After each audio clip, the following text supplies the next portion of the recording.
आशा गट प्रवर्तकांच्या केंद्र सरकार विरोधात देशव्यापी आंदोलन। थकीत मोबदल्यासह शासकीय दर्जाची मागणी। केंद्र सरकारच्या कामगार विरोधी धोरणाविरोधात आयटकच्या नेतृत्वाखाली देशभरातील कामगार संघटनांनी आंदोलन पुकारलेले होते। नंदुरबार जिल्हाधिकारी कार्यालयासमोर आंदोलन करण्यात आले। आंदोलनात आरोग्य सेवेत अविरत कार्यरत असलेल्या आशा व गटप्रवर्तक कर्मचाऱ्यांनीही मोठ्या प्रमाणात सहभाग नोंदविलेला होता। आशा गटप्रवर्तक संघटनेच्या विविध मागण्या या ठिकाणी मांडण्यात आल्या। जानेवारी 2025 पासून केंद्र सरकारचा थकीत मोबदला त्वरित आशा व गटप्रवर्तक कर्मचाऱ्यांना देण्यात यावा। शासकीय दर्जा मिळेपर्यंत गटप्रवर्तकांना कंत्राटी कर्मचाऱ्यांचा दर्जा देऊन आरोग्य विभागात समायोजित करण्यात यावे। अशा कर्मचाऱ्यांना किमान वेतन 24,000 रुपये तर गटप्रवर्तकांना 34,000 रुपये देण्यात यावा। त्यासोबत प्रवास भत्त्याची स्वतंत्र तरतूदही करण्यात यावी। सेवेत कार्यरत असताना आजारपणामुळे किंवा मृत्यू झाल्यास 10 लाख रुपयापर्यंत आर्थिक मदतीची हमी सरकारने भरावी अथवा द्यावी। संघटनेने स्पष्ट केले आहे की आशा व गटप्रवर्तक अनेक वर्ष अल्प मोबदल्यावर आरोग्य सेवेत महत्त्वपूर्ण योगदान देत असूनही शासनाकडून दुर्लक्षित आहेत। त्यांच्या मागण्यांकडे केंद्र सरकार आणि राज्य सरकारने तात्काळ लक्ष द्यावे, अन्यथा आंदोलन अधिक तीव्र करण्यात येईल असा इशारा या ठिकाणी देण्यात आला।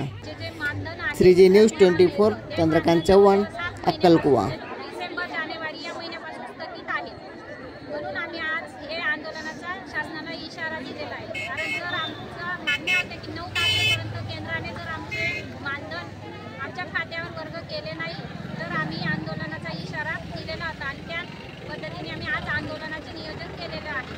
तसेच आमच्या मागण्या अशा आहेत की शासनाने आता GR काढला आहे की आशा व गटप्रवर्तक यांना 60 वर्ष वयोमर्यादा दिलेली आहे। त्या वयोमर्यादेमध्ये त्यांनी असंही पत्र काढलं आहे की ज्या आशा आणि गटप्रवर्तक यांचं 60 वर्ष वय पूर्ण झालं असेल यांना कमी करण्यात यावे, याचाही आम्ही निषेध करत आहोत। कारण अंगणवाडी यांना जसं 65 वर्ष वयोमर्यादा शासनाने ठरवून दिलेली आहे, ग्रॅज्युटी आहे, परत पेन्शन आहे, या ज्या काही गोष्टी आहेत त्याच प्रकारे आमच्या आशांनाही मिळाल्या पाहिजे। आमच्या आशांचंही वयोमर्यादा ही 65 करण्यात यावी। आणि परत ऑनलाईनच्या कामामध्ये आमच्या आशांना खूप अडचणी येतात। 2007 पासून ज्या आमच्या आशा या कार्यक्रमामध्ये भरलेल्या आहेत त्या जवळजवळ शासनाने त्यावेळेस भरताना म्हटलं होतं की लिहिता वाचता आलं पाहिजे आणि आता शासनाने ऑनलाईनचा दबाव आणला आहे आणि आता अशा धमक्या दिल्या जातात की ज्यांना ऑनलाईन जमत नसेल त्यांनी सोडावं। 2007 पासून जवळजवळ 17 वर्षापासून आशा ही कार्यरत आहे आणि शासनाने आता 2 पैसे जास्त मिळायला लागले तर आशाला सांगतात की तुम्हाला ऑनलाईन जमत नसेल तर तुम्ही काम सोडा। त्याचाही आम्ही निषेध करतो आणि त्यासाठीही आम्ही आंदोलन छेडलेलं आहे।